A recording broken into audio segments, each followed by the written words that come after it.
the Leinster Model Aeronautics Club. And they have permission to use the park?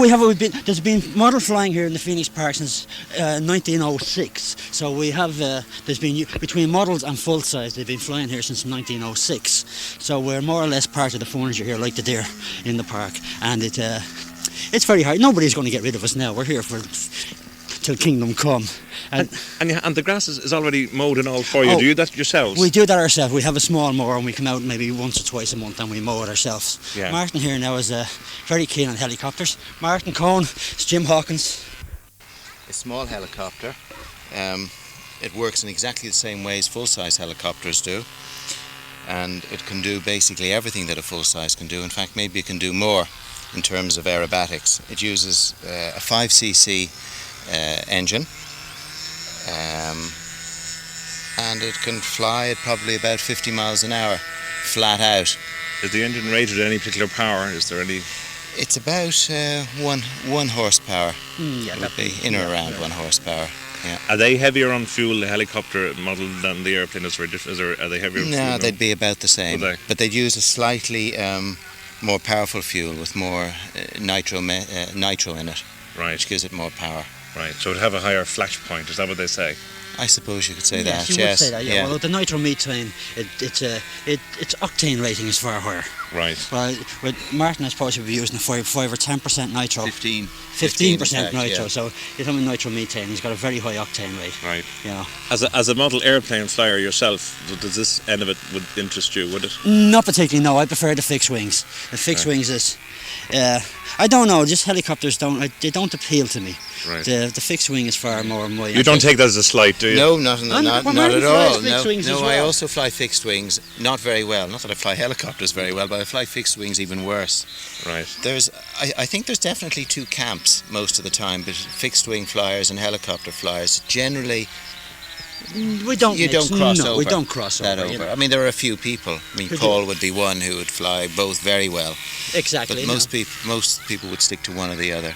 Right. And you tend to do this hobby because you really love the type of model you're flying. Right. You know, you love aeroplanes or you love helicopters, or those people who do radio-controlled boats or cars. You know, they really like them, and yes. Yeah. You know, it excites them.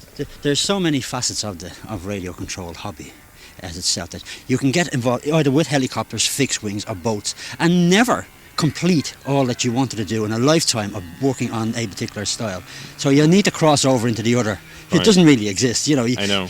It would seem to me that the helicopter would require a little bit more dexterity on controlling it. Oh yes, we definitely think that. Yeah, well, yes, yes, true. Well, as one chap said to me, see, flying a model helicopter is like balancing a large football on a tennis ball and scratching your head at the same time. The helicopters are more difficult to fly. I will say that that it is. I think the rating that people use is about 3 times more difficult than fixed wing, and fixed wing isn't easy. You just say that because you want us to say you're marvellous. No, I'd say if I wanted that, I'd say they're 6 times more difficult to fly. Field is aeroplanes, and I've had a lifelong interest in this. In fact, since the age of 6, when my mother, when I was having measles, decided that a sheet of balsa wood, costing about 3p in those days, was the cheapest way to keep me amused.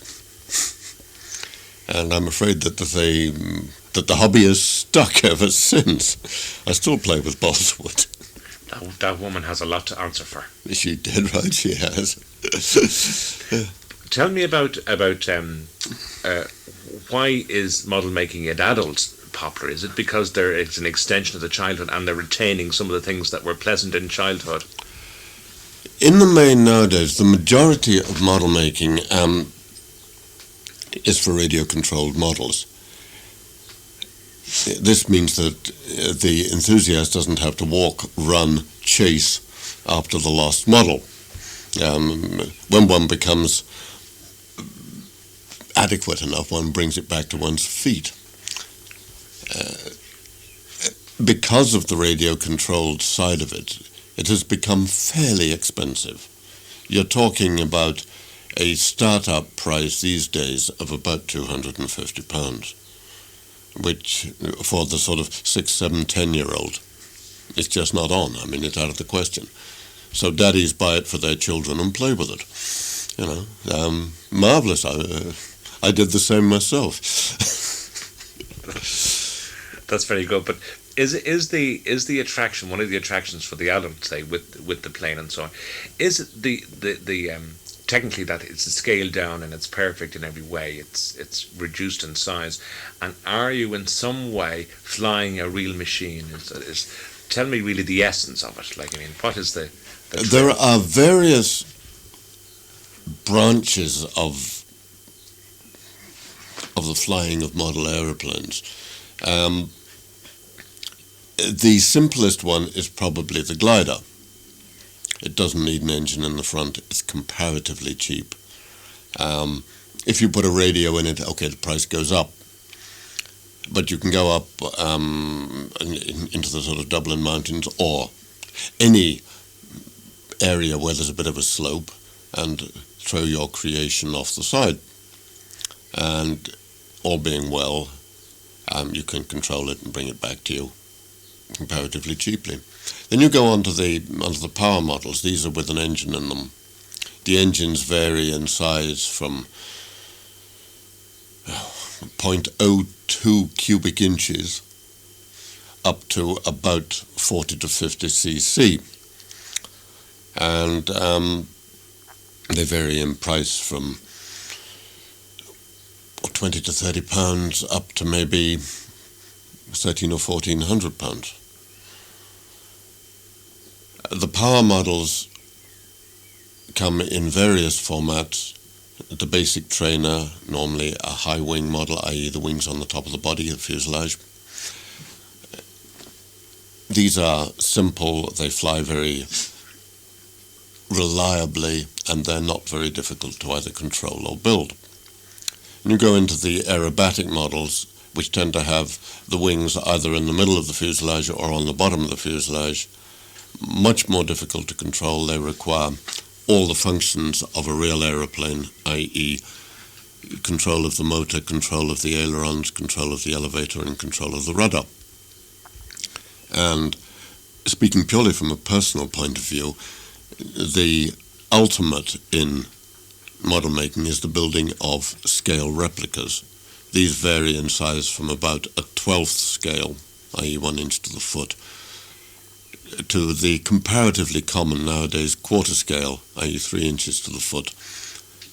And these tend to follow the building pattern of the real one without using the same materials, and they fly in much the same way as the full-sized aircraft. The fun is seeing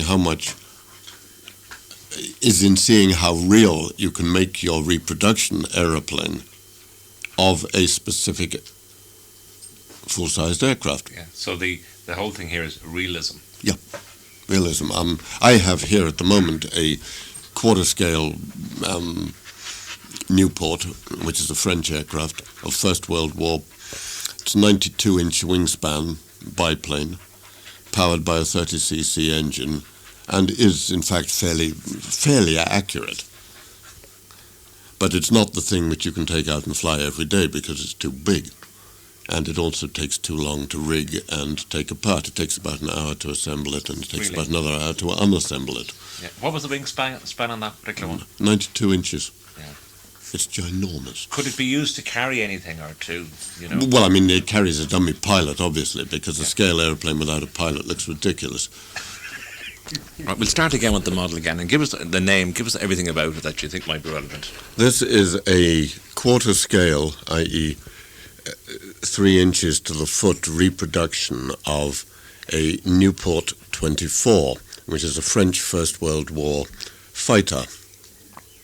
This aeroplane is 92-inch wingspan. It's biplane, i.e. it's got wings on the top and the bottom, and is powered by a 30cc two-stroke engine, which swings a 22 by 6 propeller. That's 22 inches diameter, 6 inches pitch propeller.